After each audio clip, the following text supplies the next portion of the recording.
Olá, pessoal.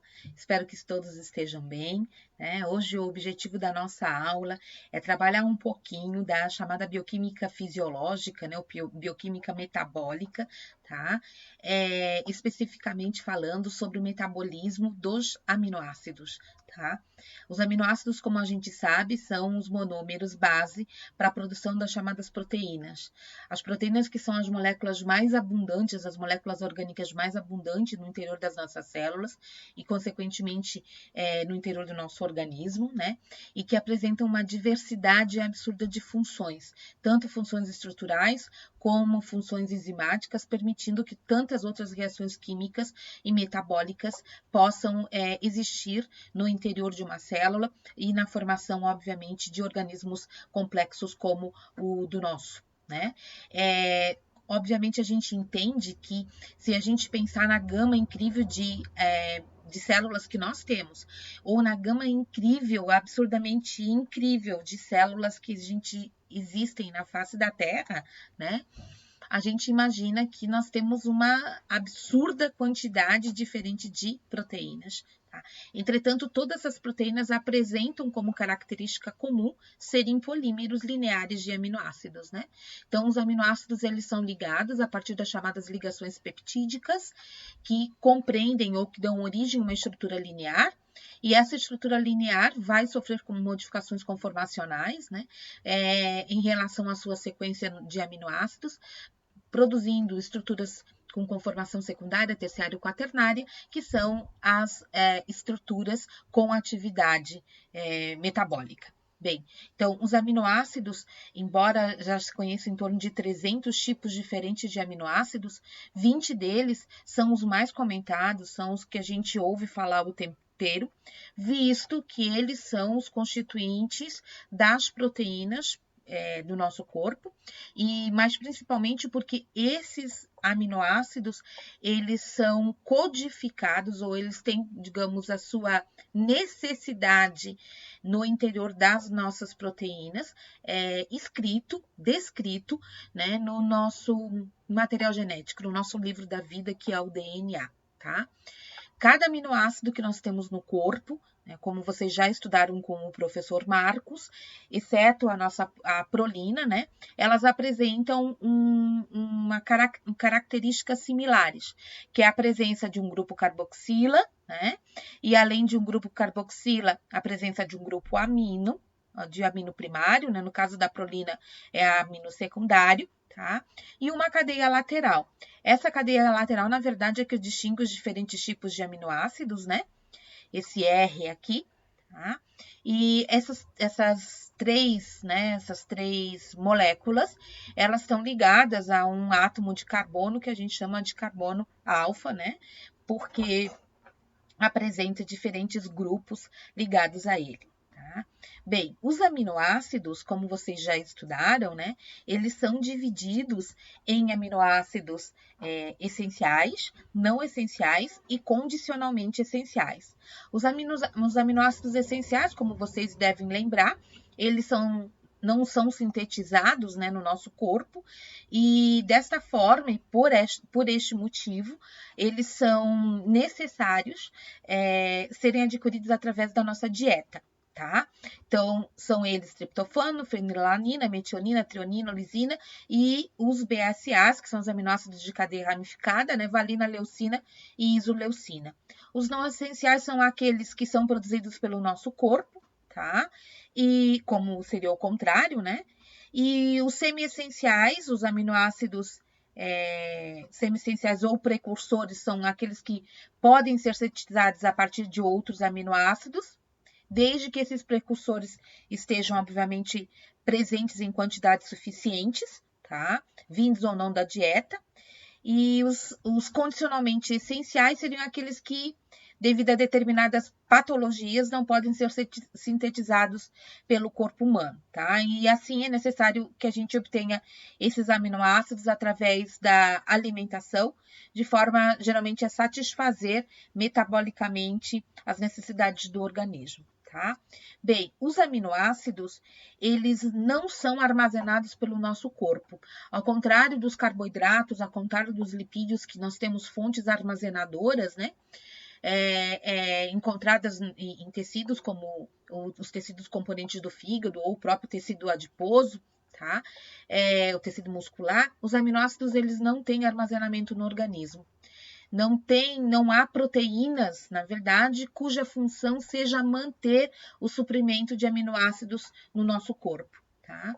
Por isso, obrigatoriamente, nós temos que manter essa condição de produção contínua ou de recebê-los através da nossa alimentação. Tá? Acredita-se que nós tenhamos em torno de 90 a 100 gramas de aminoácidos livres, presentes em todos os organismos, nas células, no sangue, nos fluidos extracelulares. E esse conjunto de aminoácidos livres é conhecido como pool de aminoácidos. Esse pool de aminoácidos, então, ele pode ser derivado dessas três situações aqui.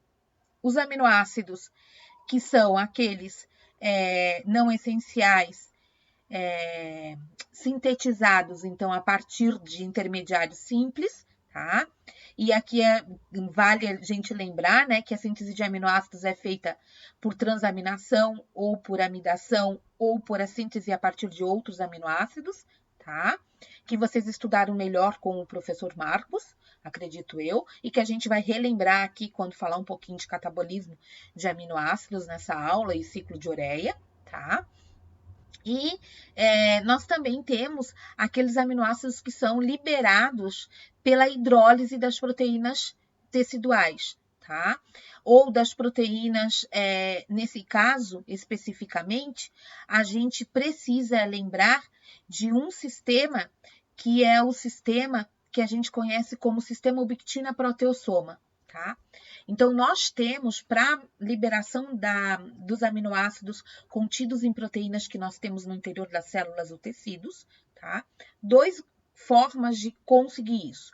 Tá? O sistema ubiquitina-proteossomo é um sistema que é dependente de energia e que está, como a gente falou na citologia, presente no citoplasma das nossas células. Tá? Então, todas as proteínas endógenas, todas as proteínas internas na célula, que por não serem mais necessárias ou por não terem sido construídas, sintetizadas de maneira correta, podem passar por esse sistema. Tá? Em relação às proteínas que não têm mais ação, digamos assim, elas apresentam variação. As proteínas apresentam, dependendo de uma ou de outra, né, quantidade, meias-vidas distintas.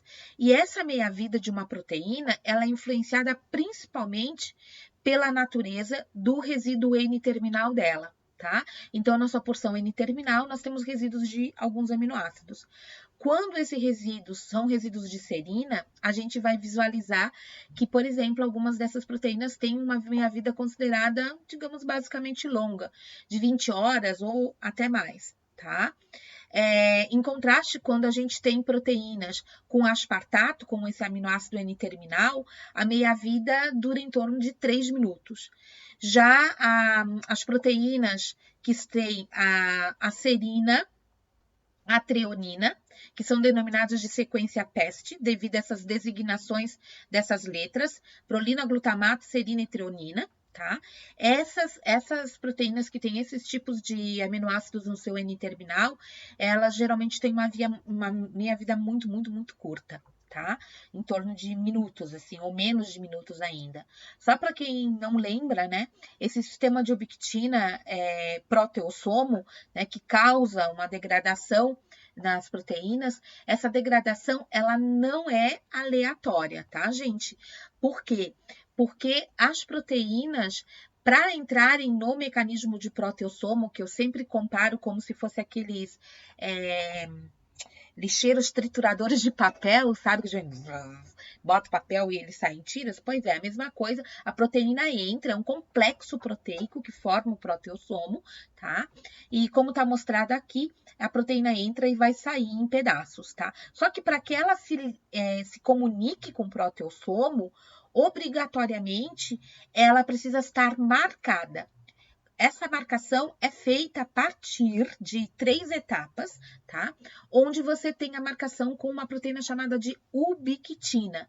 São só as proteínas marcadas com ubiquitina que são atraídas pelo proteossomo, tá? E sendo atraídas pelo proteossomo, então são degradadas. Tá? Então, lembrem, é uma degradação que não é aleatória e ela é influenciada pelo aspecto estrutural da proteína, que tem a ver principalmente com os aminoácidos que estão na região N-terminal, tá? Outra coisa importante é lembrar que, além das proteínas que não estão mais fazendo efeito, né, que tem aquela meia-vida já chegada ao final, nós temos um conjunto de proteínas que, por algum motivo, são ubiquitinadas por não terem sido dobradas de maneira correta, por terem erros de dobramento provocados ou por alterações na capacidade de as chaperonas fazerem o das PDIs ou das oligotransferases, ou mesmo, tá, por alterações na própria sequência gênica que vem do DNA que causa alteração, né, por mutação, tá? Então, essas proteínas, elas vão ser recicladas.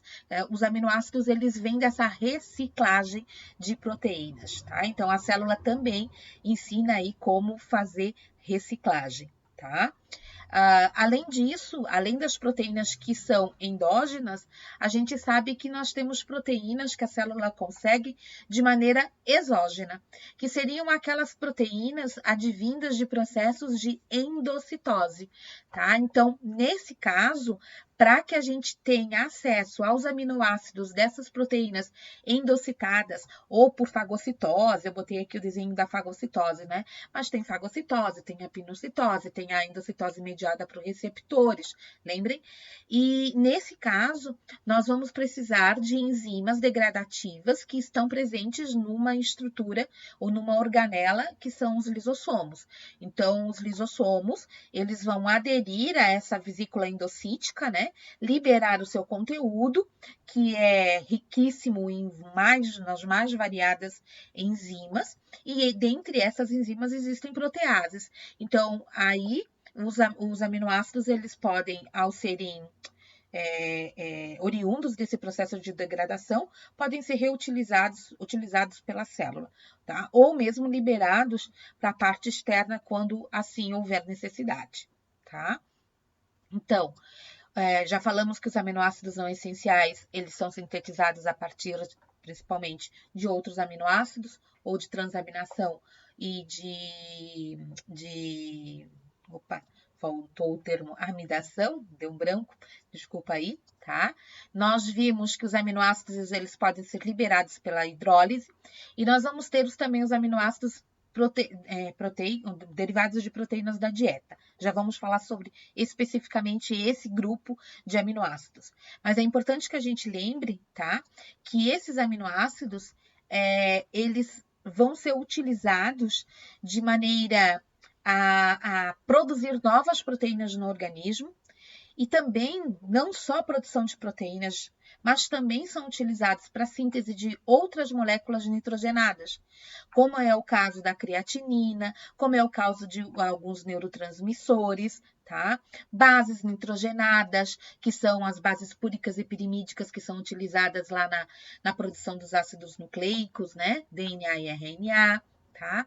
E também alguns desses aminoácidos, eles podem ser convertidos em glicose, tá? Glicogênio, ácido graxo e alguns corpos cetônicos ou mesmo gás carbônico. Tá? O pool desses aminoácidos em indivíduos saudáveis e bem alimentados, é importante saber que eles são provenientes e que estão sempre de forma equilibrada, tá? Então, a quantidade normalmente de entrada de aminoácidos nesse pool está equilibrada com a saída. A saída, ela ocorre principalmente através das fezes, tá? É importante que a gente lembre disso. Depois a gente comenta um pouquinho mais, tá? Sobre as proteínas advindas da dieta, obviamente, a gente tem uma alimentação bastante variada, né? de vários tipos diferentes de seres vivos, sejam vegetais ou animais, e com certeza nós também temos, então, uma gama muito grande de proteínas chegando ao nosso corpo.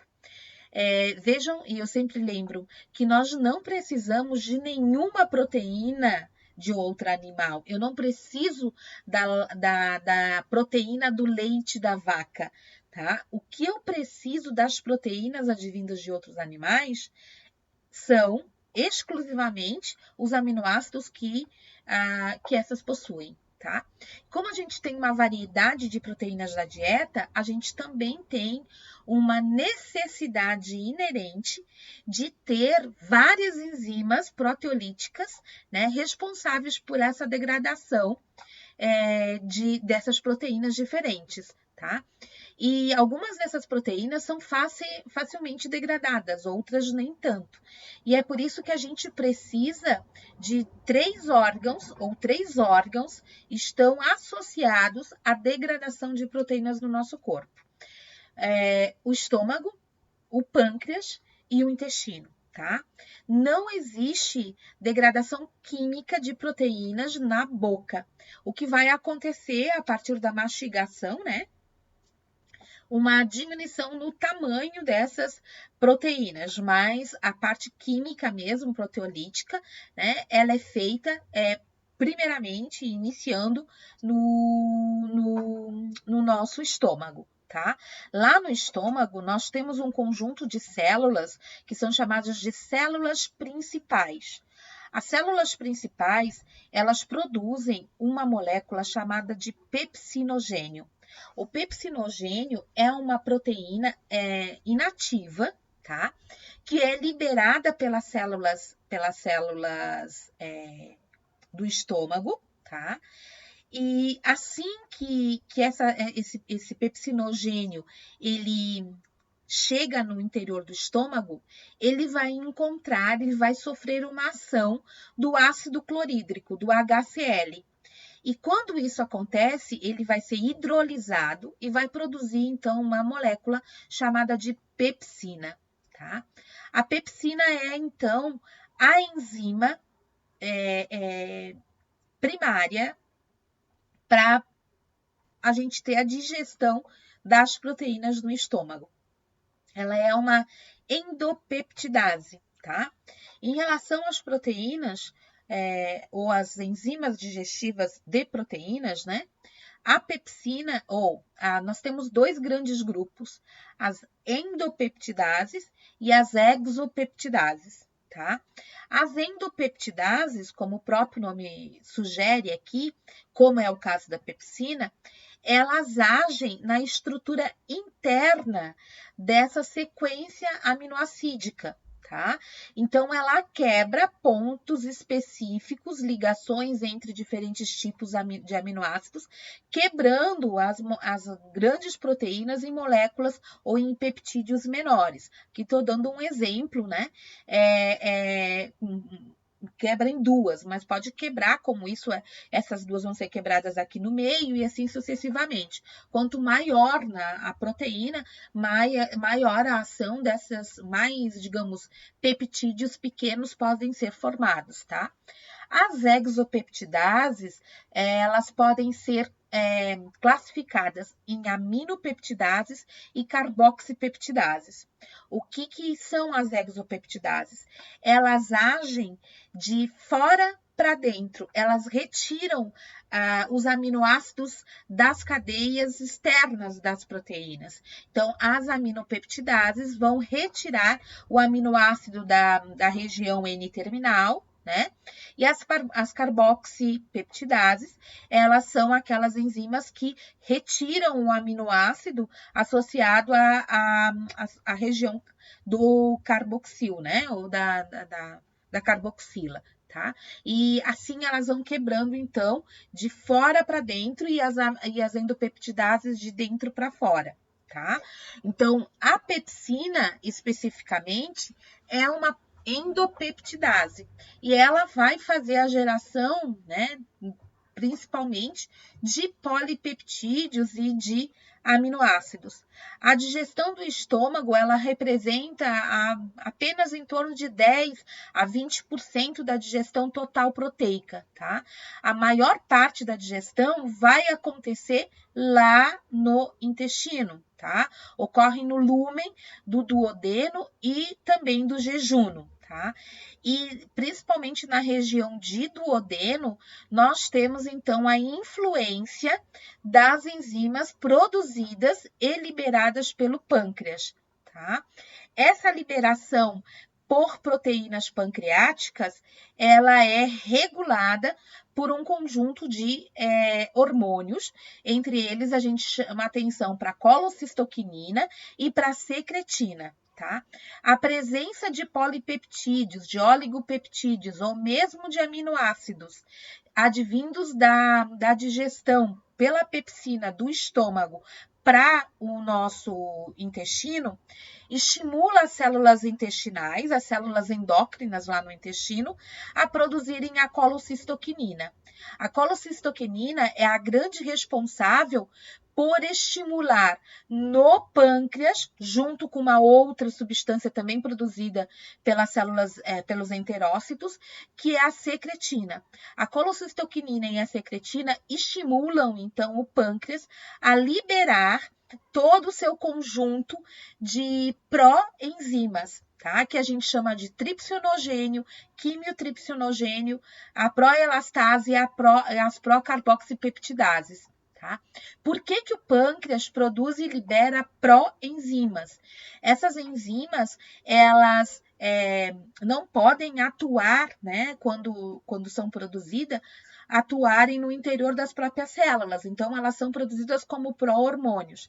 E quando elas entram em contato ou são liberadas e chegam ao intestino, as células intestinais, sob efeito da colocistoquinina, também acabam produzindo as chamadas enteropeptidases. Essas enzimas,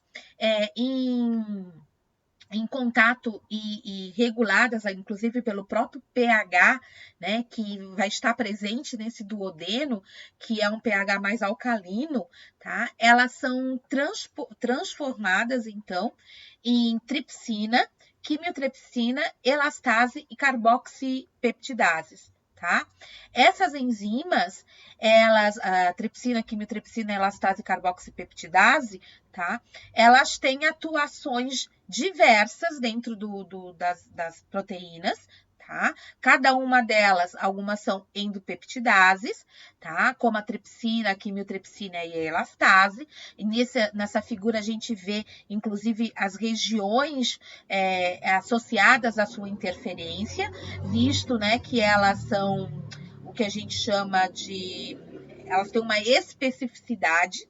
A tripsina normalmente age em regiões onde você tem arginina ou lisina.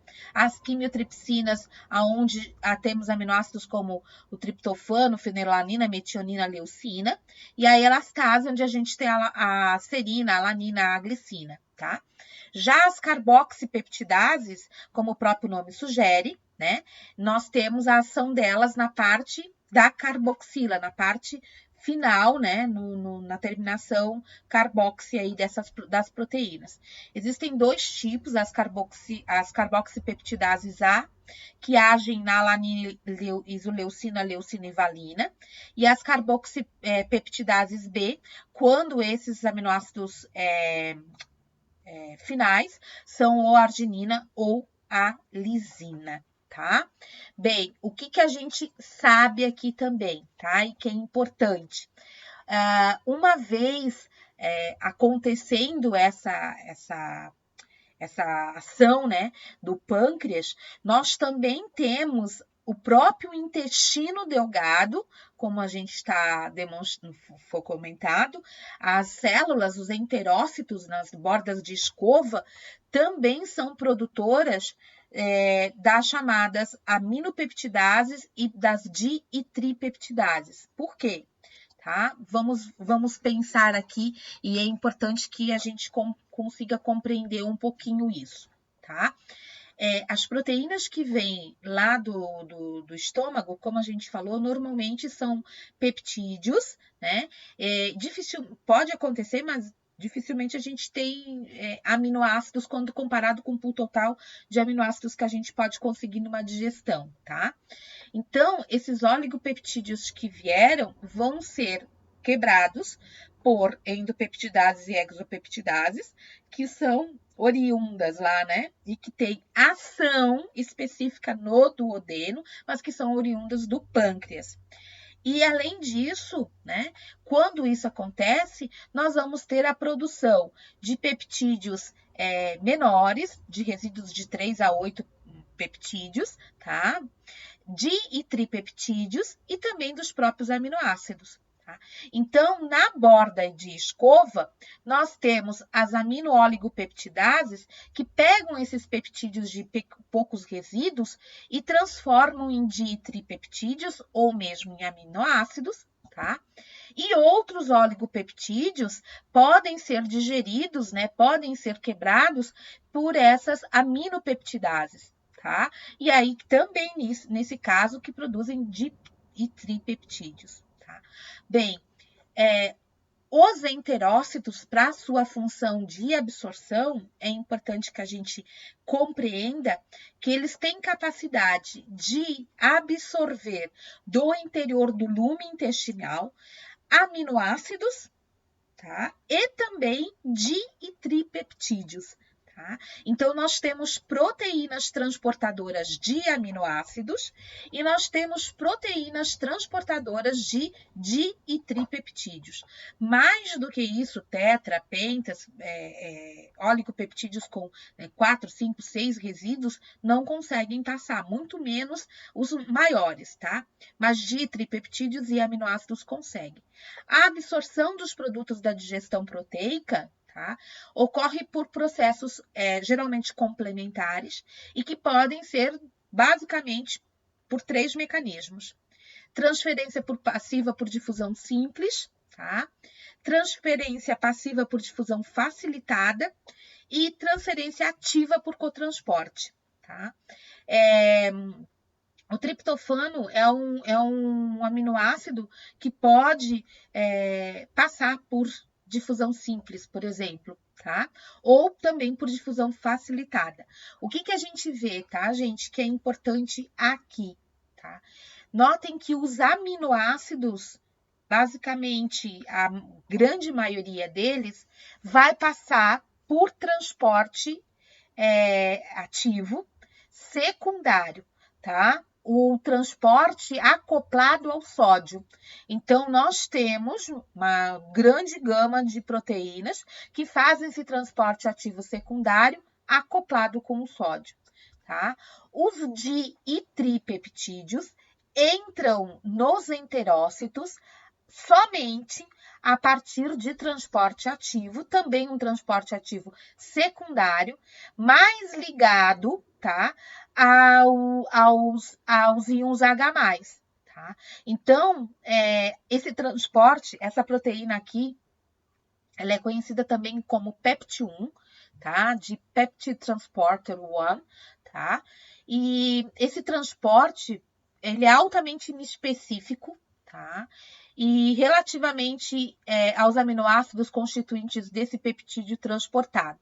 A energia está envolvida, obviamente, pelo esse gradiente eletroquímico dos prótons, tanto do sódio quanto do H+, tá? E eu queria chamar a atenção que, em relação a esses di e tripeptídeos no interior dos heterócitos, eles serão hidrolisados. Por quê? Só vai passar para a circulação sistêmica aminoácido. Pode até entrar di e tripeptídeo interócito, mas só vai passar para a circulação sistêmica os nossos aminoácidos. Então, no interior dos enterócitos, nós teremos hidrólise, tá?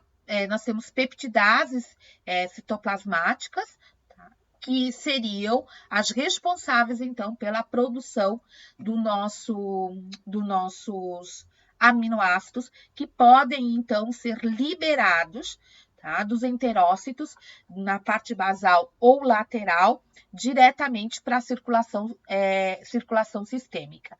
Tá?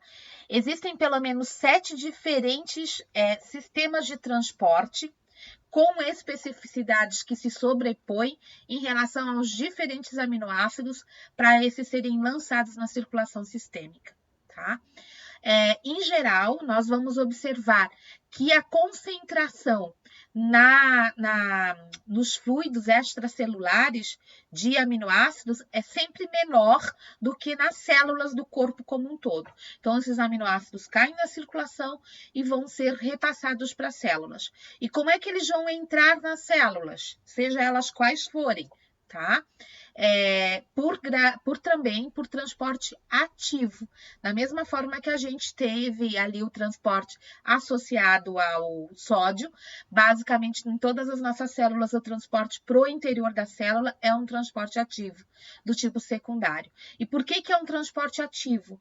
Porque a concentração nas células de aminoácidos é sempre maior do que a concentração de aminoácidos na parte externa celular, visto que eles são essenciais e tem reciclagem também de aminoácidos, né? No interior celular, eles são essenciais para a geração das proteínas. Tá? Então, o pool de aminoácidos no interior das células é mantido por também um transporte ativo específico. Tá? Todos os aminoácidos que porventura sejam filtrados lá no nosso rim, né? Durante o processo de limpeza do sangue, né? Filtração do sangue, 100% dos aminoácidos são reabsorvidos, tá? Por esses mesmos sistemas de transporte, sistema acoplado ao sódio, sistema acoplado ao H+, tá?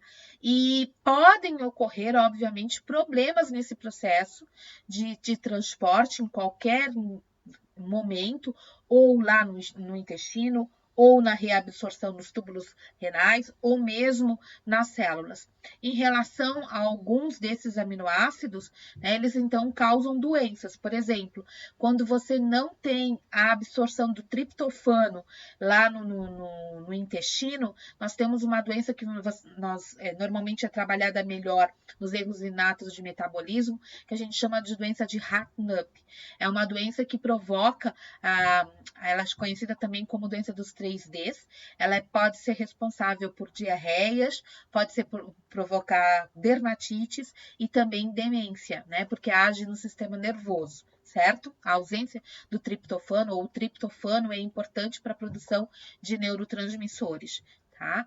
Uma outra doença que com certeza nós vamos conversar e vão ouvir falar muito mais em detalhes é a cistinúria.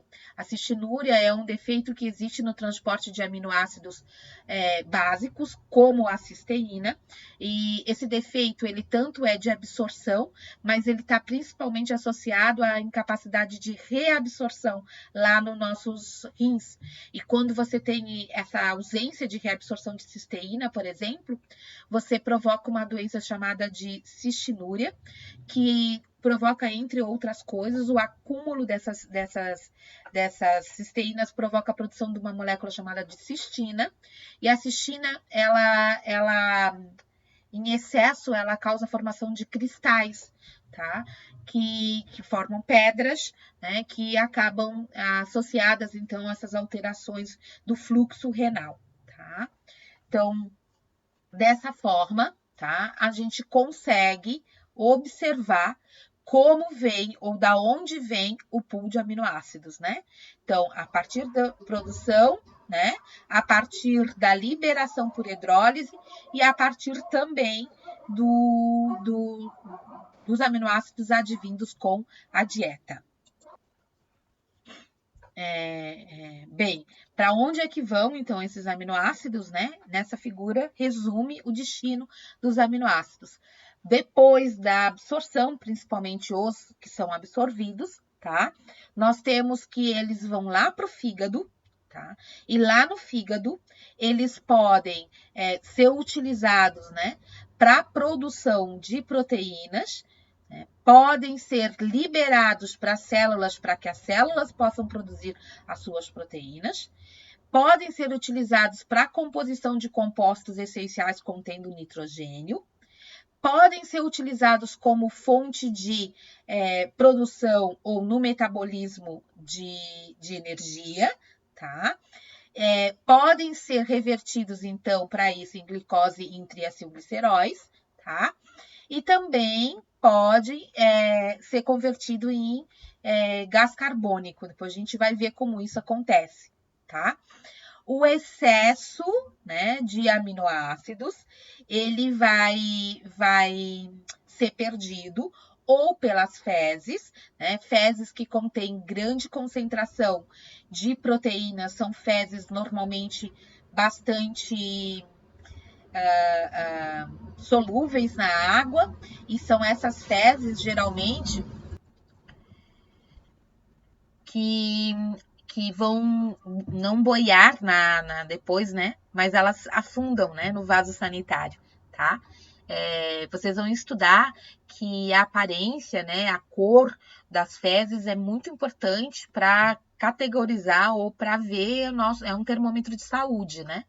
E se espera realmente que a quantidade de concentração numa alimentação mais rica em proteínas, ela seja mais desejada do que no caso de uma alimentação riquíssima em gordura, né?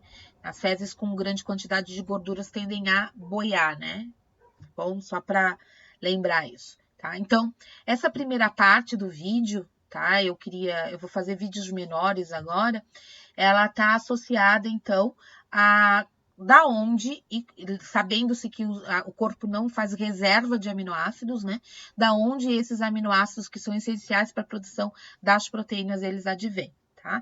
No próximo vídeo, a gente vai começar a falar um pouquinho sobre a degradação ou a oxidação de alguns aminoácidos, que faz parte, então, também nesse processo da produção de alguns, tá? E da liberação desse conteúdo em excesso. Tá? Então, até o próximo vídeo. Se vocês gostaram do vídeo, por favor, deem um like, eu agradeço, tá?